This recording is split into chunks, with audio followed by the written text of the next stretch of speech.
Hello, everyone. Thank you for joining us. My name is Daryl Urbanski, your host as always. And today we are joined by returning guest and my longtime friend, Micah Mitchell, a trusted authority in membership site creation and marketing automation for over 20 years.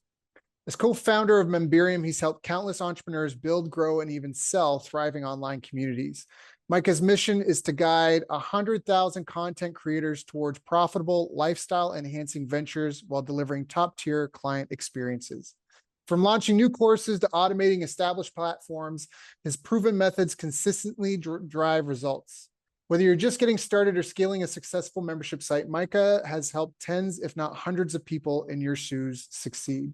I've asked him to join us here today to talk about what's new and how to prepare for an AI-enhanced world. So, Micah, thank you so much for joining us today. How you doing, man? Yeah, man. Thanks for having me. I'm doing really well. I'm excited for this. Yeah, we always talk. We just before this realized that Mike is getting old. We were Yeah. talking about how old he's getting now, and that we've both been in this game for pushing 20 years, and how important the fundamentals are. That might be a good place to start off. Obviously, I want to get into your origin in that, but since we were already talking about that, after 20 years looking back, what are some of the most fundamental things of this? What would you tell yourself coming into it all over again? So this just popped into my head. Talk about a full circle experience. A long time ago, I had gotten some marketing from Jay Abraham just in the mail. I don't know exactly how he got me or whatever that was about. And then just a few months ago, I actually saw him in person for the first time. His junk like 20 years ago, right? And put me down this path. And then just saw him recently. And it was funny because 20 years later, I see him speaking, and he's definitely using some of the same stories from 20 years ago. You know what I mean? The same testimonials, the same, we did this for this client. And I know because I listened to him so many times, I have it like memorized, and I'm hearing him talk about this. And so he's obviously, for anybody who doesn't know, he's one of the marketing godfathers, at least in my opinion, right? One of the greats. And so just to hear the consistency from him 20 years later, he's the keynote speaker at this big event I was at. Uh, he's a little older and he like rambled his way through it and whatever, but he's just, I guess he's been there and done that, teaching the same things, the same basics, right? The same thing I heard 20 years ago. And I still needed to hear it, was the crazy thing. I was still like, oh yeah, why am I not doing that now? I guess that's what I'd say is execution, right? It's like the game hasn't changed. Maybe the execution has changed a little. The game's pretty much the same. You just got to do it better. So, what do you think are the pillars that someone has to stand on to effectively market and sell their business or their community? I think when it comes to community, because like other businesses, let's say it's a restaurant, like you buy a McDonald's, right? You just have to put it in the right spot and whatever. But for a community where you have to be an expert and people in your field are going to be judging you and communicating with each other about you, et cetera, right? To pull from Jay, he's got this idea of the strategy of preeminence where he's basically saying you have to have the attitude that you are going to be like this person's doctor. Like you're the level of care of a great doctor or a great attorney or something along those lines.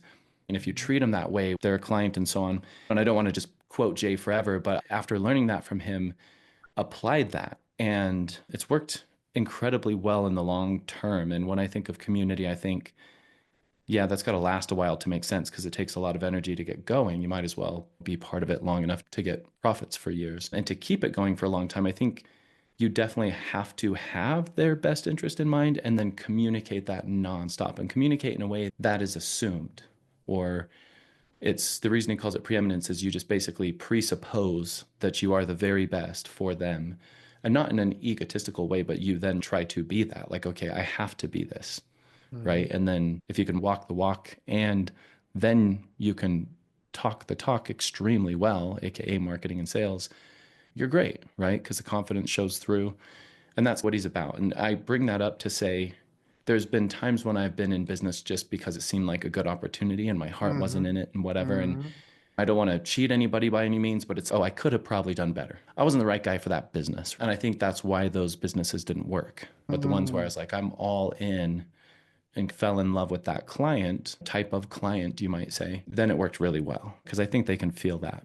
Yeah, I think that is fantastic advice. And it might seem overly simplistic, but especially as guys that have been in the game for so long, you really got to hold on to your why. And I worked with Michael Gerber for most of the year last year, the author of The E Myth. He's 88 years old. And if you had to wheel him out in a wheelchair, you'd want you to wheel him out in a wheelchair, and he's beating the same drum. And I learned two things, one from watching him, but also from just working with him for a year, just how important what you said really matters. I watched him drill people. I helped him fill a couple of his dreaming rooms. And I watched him drill people like, that's not good enough. That's not good enough. That's a good, because they were giving the right answers, but their heart and soul wasn't in the answer. So even though the words were what needed to be said, the emotion wasn't there. That psychological conviction in them. It was, and that's what I really got, was that part of it. And when I applied that to myself, I've done this twice in my life, but it wasn't about the words so much. It was about two things. One, being able to empathize with your market so well you can describe their life story of the typical person, like a day in their life, as if like when we talk, hey, how you doing? What's happening with you? And we share our story, right? Knowing your market. And then the other part of that is having your own tie into that, and your own purpose, your own meaning, that fire that's within. I think that's an incredibly powerful thing, because you can know all these special techniques in that, but it's like the book report you just don't get done. If you're not really committed, you're not gonna be with it. And so I say I've done it twice, because I did that when I had my mini retirement. You were commenting on my background. When I first moved to the Philippines, I made a bunch of money. I made a mini retirement, and I was like, what do I do? And then I did it again about a year and a half ago. And I just think that's great advice for people, that often if you're not doing better than you are right now, it might be because either you're not in touch with the market as well as you think you are, or the other one, it's not in your heart and soul. And that takes soul searching. That takes you sitting alone with no distractions in a room and a pen and a piece of paper, or walking in nature, or whatever that is for you, just sitting with your thoughts and really trying to come to, forgive the quote, but like a come to Jesus, trying to find your come to Jesus moment where the stars align and things click. And then suddenly you can't stop because you've got this mission. Did I misspeak in any of that, Micah? What do you think? Not at all. It's so cool that you bring up Michael Gerber as well, because he's got a less well-known book called Awakening the Entrepreneur Within. Mm-hmm. And that was one I read, I'm trying to think of the year, not quite 20 years ago, but at some point along there, where I was really down because I think I was just trying to make money, exactly in line with what we're saying. And that book I started reading, I remember in the evening, and I didn't put it down until I was done with it in the morning, like a old-fashioned hardcover book. And the message in there about awakening the entrepreneur within is exactly what we're talking about. And I'm sure you picked up from him, because it's just like a riff on how he thinks generally, but he goes really deep on this, where he's saying, you're not really an entrepreneur if you just have a business and you're making money from some sort of business enterprise.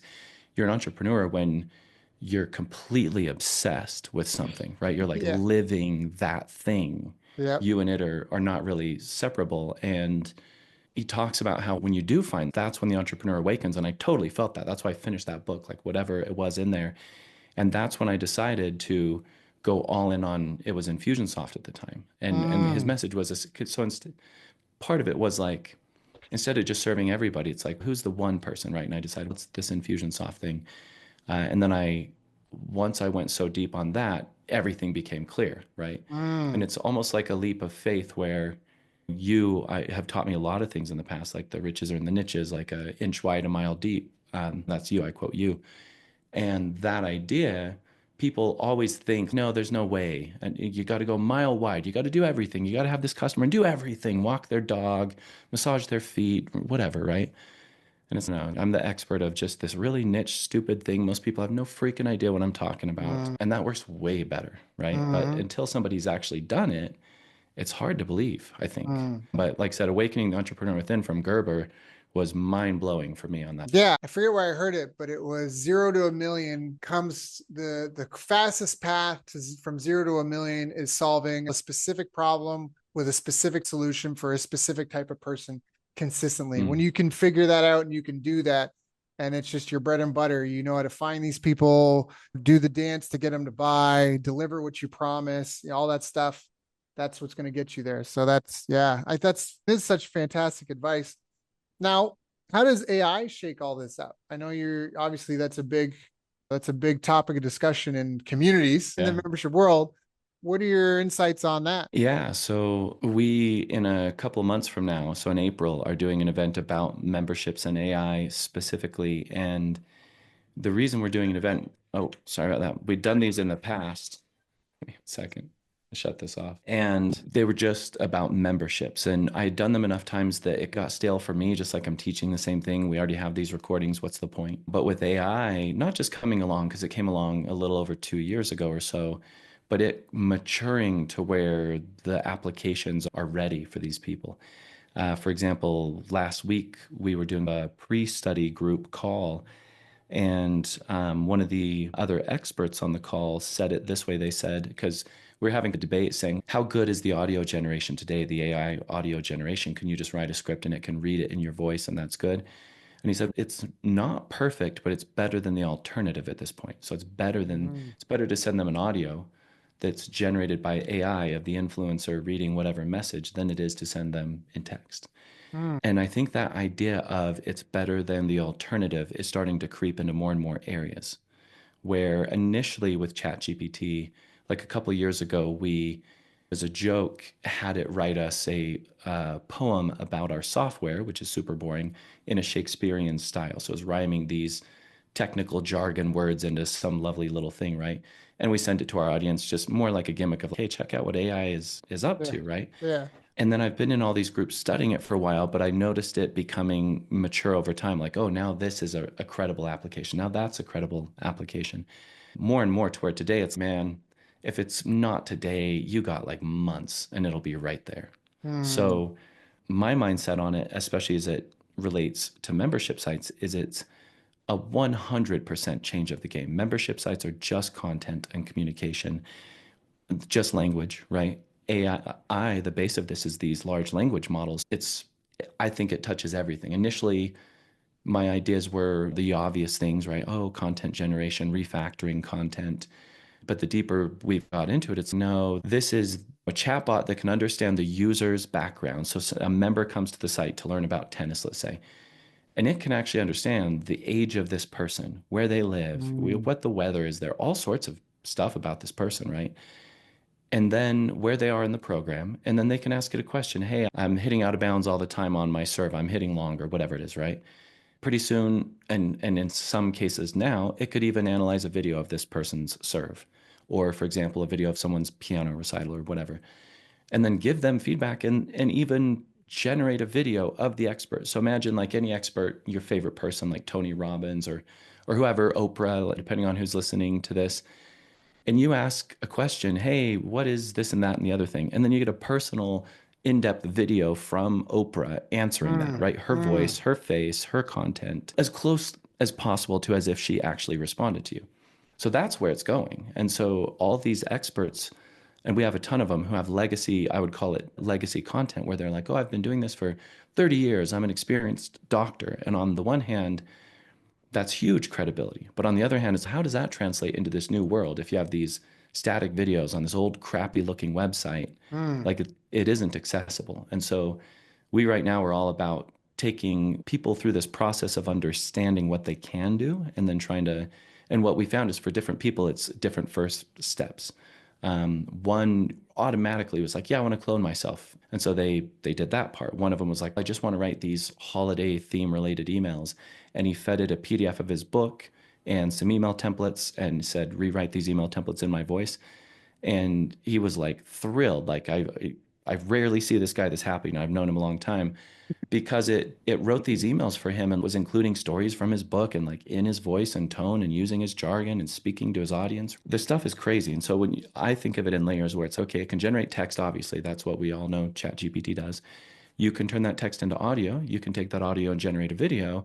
I think coming up soon is going to be not that you have to generate the text and feed it in, but the chat model will generate the text and using that text on the fly, turn it into audio and video.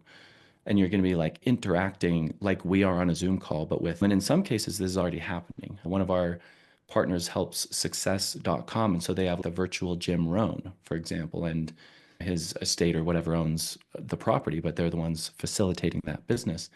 And I love Jim Rohn. So going in and chatting with Jim Rohn, It's and eventually they'll fantastic. turn that into, yeah, it's a new world. It's almost like reading these autobiographies and biographies of great people. It's going to be interacting with them. That is wild. That is really wild.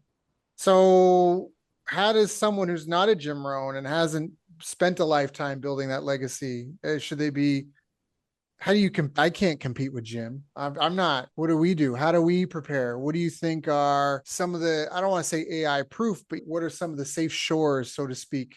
Yeah, to build on the Jim Rohn thing, as an example, Bob Proctor, he worked for Nightingale Conant, so he didn't come up with all that information, but he was around it so much that then later was just in his head and then he taught it, right? But other people had originally written all the material. And so he was the voice, he was like a new version of it. They didn't want the old English, the old accent, right? They wanted the current and the credible guy in the suit with the white hair and the glasses, Bob Proctor. So I think part of it is just delivering through personalities, right? We're in this whole influencer world where different people attach to different influencers. I think in part, like for general, let's say motivational information, that's where that'll go. Some new influencer will read all the greats of the past Mm, and put a new spin on it, right? Some people might still want Jim Rohn, but maybe the younger people want, whoever, Mr. right. Beast. Yeah, fair enough. Yeah, because Jim's voices can sometimes be a little high pitched and whiny. So I Yeah. get what you're saying. Okay. So I guess now, what are the top use cases? You already talked about using GPT to make text. How accurate is the AI? That's another thing. Should people be concerned that it's going to replace their membership? People should be, forgive me, but shitting their pants with fright about this because if you are not on the train, you are getting run over by the train. And in a few months ago, like 6 months ago, let's say last summer, I would have been like, yeah, conventional membership sites are fine. AI is still slightly gimmicky. Even then, I could have been wrong, but from my perspective, that's how I saw it based on the accuracy. And to put my money where my mouth is there, we built a chatbot for Memberium. So we have a software company. It's 10 years old, thousands of customers, right? And we knew we can't have this thing give a wrong answer and crash somebody's site. Mm, It has to be right. So we trained it privately for a long time before we opened it publicly, and then we babysat it for a while. And then more and more, where it's almost like training a new employee. At first, a lot of attention, medium attention, little attention. And at some point, I'm sure we'll just check it periodically. But I think the same for any influencer, meaning we were in the same boat. We had 10 years of documentation about our software. We were able to get a bot on there and teach it how to understand our documentation, meaning it could suck in all the documentation. But then it was crazy. We started asking it questions and it would answer from some like blog article we didn't know existed anymore because it's not in the navigation, but it still was published somewhere. The AI found it and it quoted that, right? And so we had to say, oh, hey, let's go edit our content for one, but also, hey, AI, use the more recent stuff over the older stuff. mm, And in our case, for example, somebody comes and asks a question and our software to a degree, but we have to first ascertain which version of our software are they using, the keep version, the mm. active campaign version. Okay, great. Are they a customer or not? Okay, great. Because they'll ask a question and just based on some keywords, that's easy to make a ton of wrong assumptions, right? So I'm just saying if it's good enough for us to deliver software answers that are maybe important to keep the person's site going. And like last week, we had a doctor on the call, for example. He's a licensed doctor and is saying, how do I know it's going to answer my patient's questions correctly, right? Obviously, Right. that's an issue. The compliance is an issue, right? HIPAA, if it's asking a patient about medical information, these things.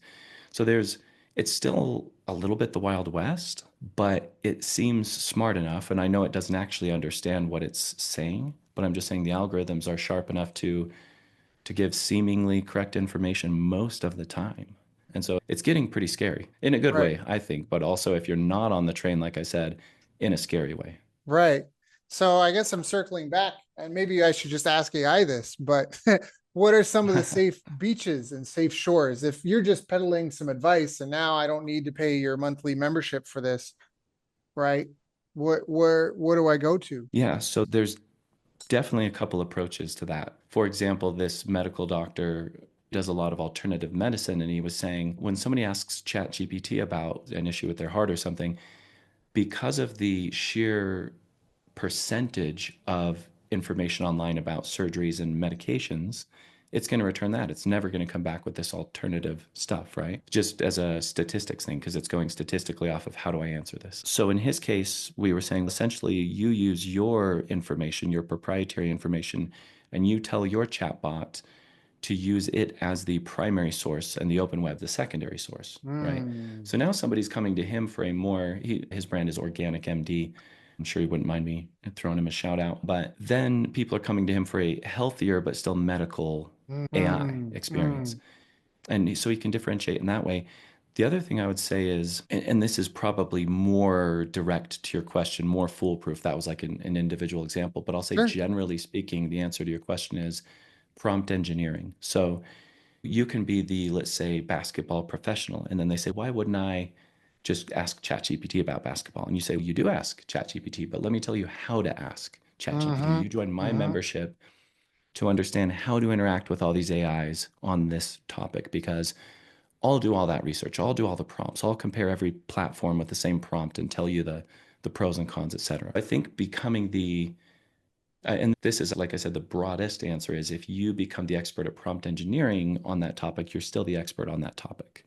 And then if you take it a little bit further, recently I was listening to one of my favorite podcasts, the All In podcast, and they made a really interesting point where they said these AI models value is going to go to zero because so many of them are open source and they're all training off each other, et cetera. They're just going to compete each other down. Therefore, the value is going to end up being in the wrappers, the whatever. So I wrap for my membership software or for like membership training or whatever. So people are going to come to me for membership AI interactions and find more value in the wrapper than the general models that are out there that anybody can get.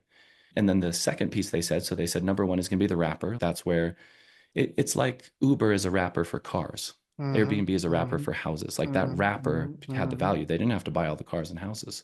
So they're saying the same thing here. You don't have to be the LLM. You can just be some wrapper that serves some, and you already see a ton of those making a ton of money already, right? And anyways, the second thing is the tools. So you're either going to be a wrapper that gives context to the AI, or you're going to be a tool provider on that topic.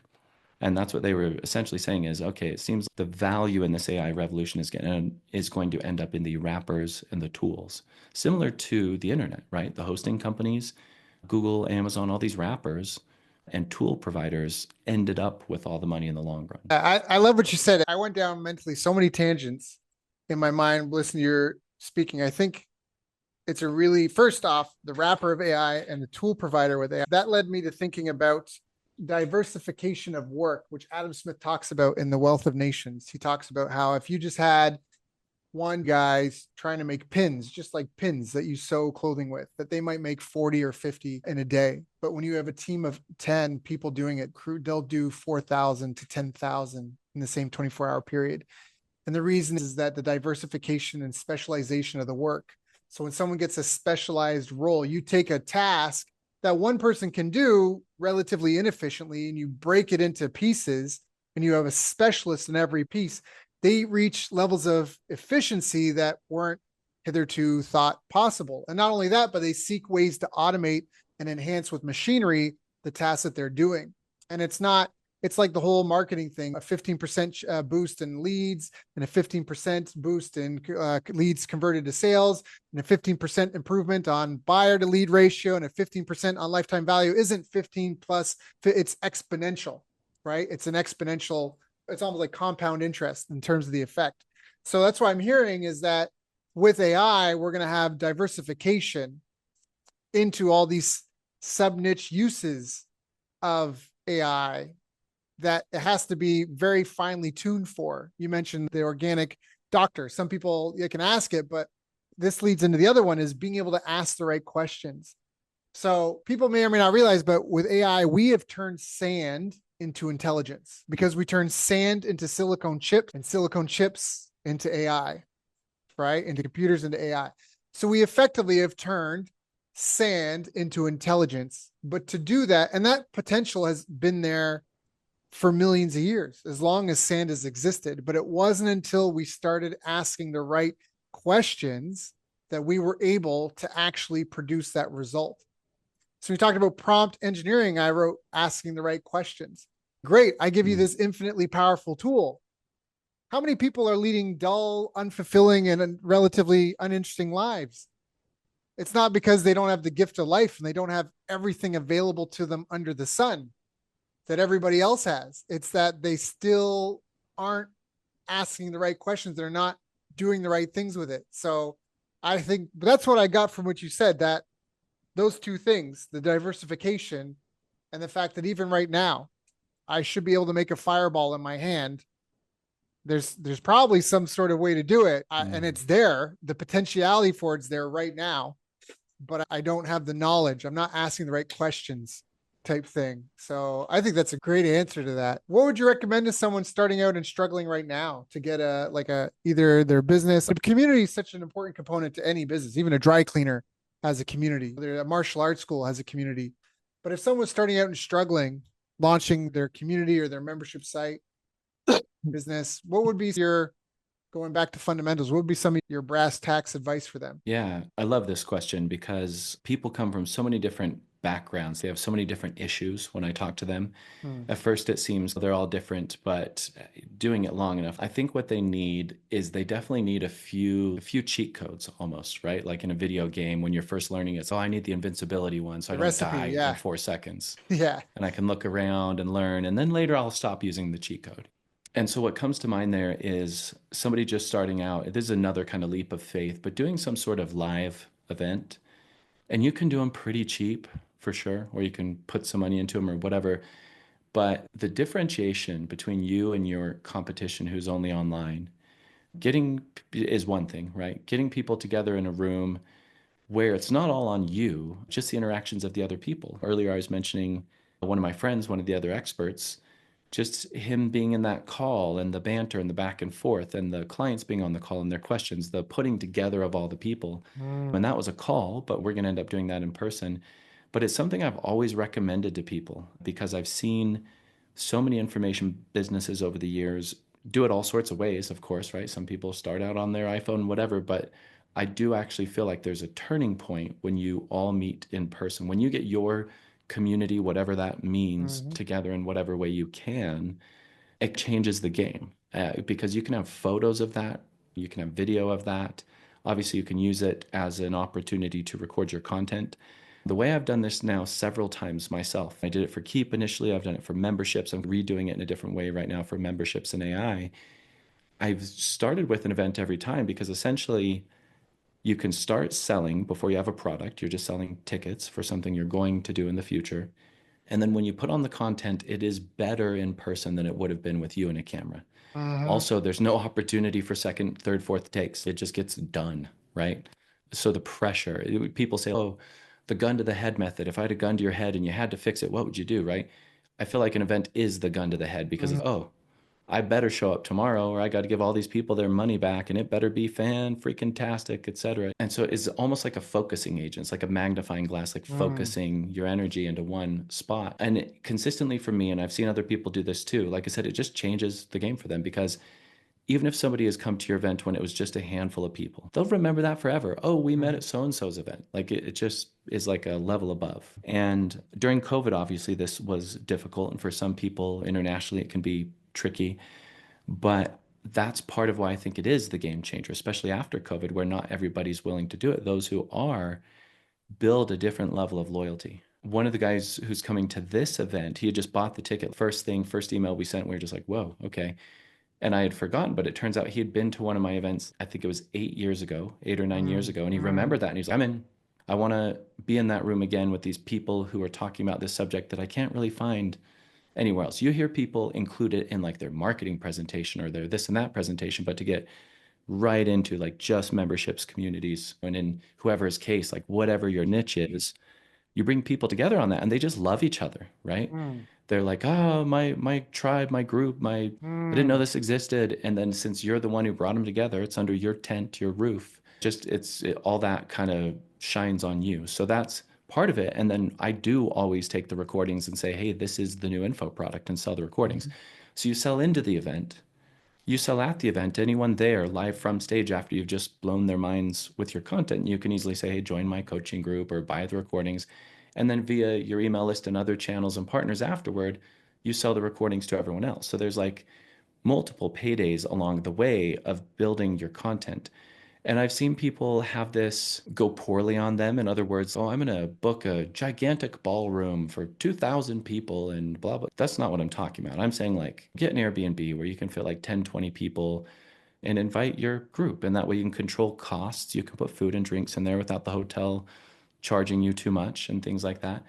We could go into that forever, but I'll stay high level for a second and just say the fact that it brings in, you can pre-sell it, you can sell at the event to the people there, higher conversions than online because you have their attention, Mhm. and then you can sell the recordings afterward. And the real kind of cherry on top that we've done in the past is we make it a certification event. So we say, hey, you've been here for 2 days. Here's a test. Like literally, I just typed in questions into a Google Doc and printed it. If you can pass this test, we'll give you a badge and you're certified. We're going to list you on our website. You can list our badge on your website. And now the person can say, yeah, I went to a 2 day in-person training or whatever, right? Mhm. I went to Mhm. in-person training to become certified to blah, blah, blah. And so it's like this killing 20 birds with one stone type of situation.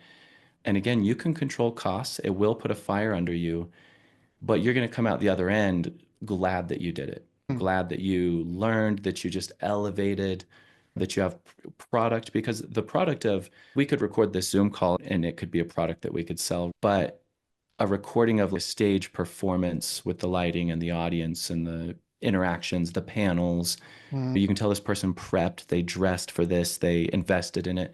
Totally different level of product creation. And so I think of it as like filming in front of a live studio audience and all these. Mhm. Anyways, I went on a big old tangent, but that's probably not what you were expecting to hear, but that's what I would do and have done and have seen done. That's fantastic advice. I agree. The forcing function of it, the reality, you can't hide behind your computer screen. I think that's just such a huge, ultimately, that's a big part of that message is stop hiding behind a computer screen. Did you fill the seats or not fill the seats? You have to look your customers in the face when you deliver what they bought. And you have a bunch of opportunities to turn this into a like a product line, essentially. With one event, you could create a full product line of stuff. And then a lot of people don't like selling. So you also have to navigate that. How do I offer this? How do I tactfully do that? Maybe your first one will be a complete train wreck, but that's something a lot of people, everybody wants to success. I even before this call, I told Micah, I just want the baby now. I was talking about a project and I was like, I just want to get to the results part already. But that's part of it is the refining and optimizing it. You'll learn so much better and faster than you would just hiding and tinkering. And I think that's a really important thing. You got to get out of the dojo and get into the real world. So many people, I've been working on this business idea for 5 years, but they've never put a date on the calendar and actually started committing to collecting money. And actually, one of the first times Mike and I had met, Micah was facilitating a coaching, like one of these live events. That's exactly what it was. And I asked about it. He didn't remember, but some dude sat in a chair. This is back when Flash websites were the new big thing. And this guy had raised $1 million and they'd spent something like 900 grand trying to make Flash websites SEO friendly because you couldn't index graphics. And he was like, now we got 100 grand and we got to sell it. And everybody in the room was like, bro, you should have spent 900 grand on selling it and 100 grand on just prototyping and building what people were asking for that were willing to pay money. And so that's such an important one. Get out there and just get out there and sell it and talk to the people. I think that's such great advice. Micah, I want to be respectful of your time. This is always such a great call. We could talk for hours, bro. You're my brother from another mother. Is there anything I haven't asked you about that I should have asked you about so far?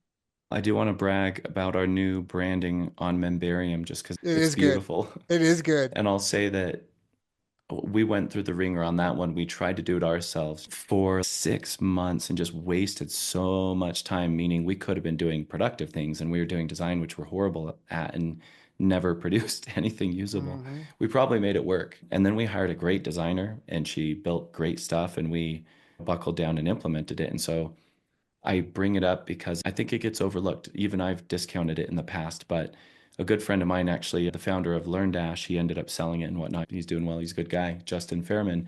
He was pushing me to update the design for a while and basically saying, every time I would update my design, my sales would go up. It's not like I changed the price or the offer, but the sales would go up because the design was better. And I was so surprised. Our conversions like doubled with the new design. Same Wow. traffic, double conversions, pretty much same content, just new face. And in the process of design, we'd run across these different things. And I don't know how statistically reliable, but they're basically saying people will make a buying decision in less than a second when they hit the page, Mm. just based on visual perception. And then as long as you don't say something wrong, then they'll buy. But some of the other people will hit it and decide not to buy, but they might still peek out of curiosity. And at first I was like, that can't be true. But the more I've clicked around, the more I'm like, oh, wow, I definitely get like a buy signal or not. And so I think that's what happened is our design had become outdated. And so like you go to buy a piece of software, and if the design is outdated, the software is probably outdated, goes the thinking, Mm, oh, I mm. don't want to buy this one, And so it's, to me, it was eye-opening. And so we've taken that into the membership space with a bunch of our clients where we look at their brand and we say, hey, I know you're the expert. We've talked. I know you're the expert, but this doesn't look like you're the expert. Like we need to, when I don't want to get lost in design, I'm not advocating people get lost in design land, but I'm just saying probably the extent to which you are being either discounted or enhanced by your design is being overlooked. That's powerful. Micah, if people want to learn more, if they want to get in touch, do they go to memberium.com? Where do they go? If you go to membership.coach, so memberium.com is our software, but it only applies to a few people. Membership.coach is our kind of training, which would, I think, apply more broadly to people, and we'll put some freebies there. Right now, it's more about our event, but you can always reach out to support@membership.coach if you want to chat. That's fantastic. So go send an email to support@membership. Or go to membership.coach. Micah, thank you so much for joining us and sharing your knowledge. It's always a blast. It's always so great. I have pages of notes. People may want to listen to this interview more than once, make sure they got all the goodies out of it. Thank you so much for coming, knowing you've got your own following, your own staff, your own thousands of customers, your own event to do. Thank you for coming and sharing with my audience and I so we can all do a little bit better. Yeah, man. Thanks for having me. It's good to talk to you. Thanks for having me. It's good to talk to you. Thanks for having me. It's good to talk to you. Thanks for having me. It's good to talk to you. Thanks for having me.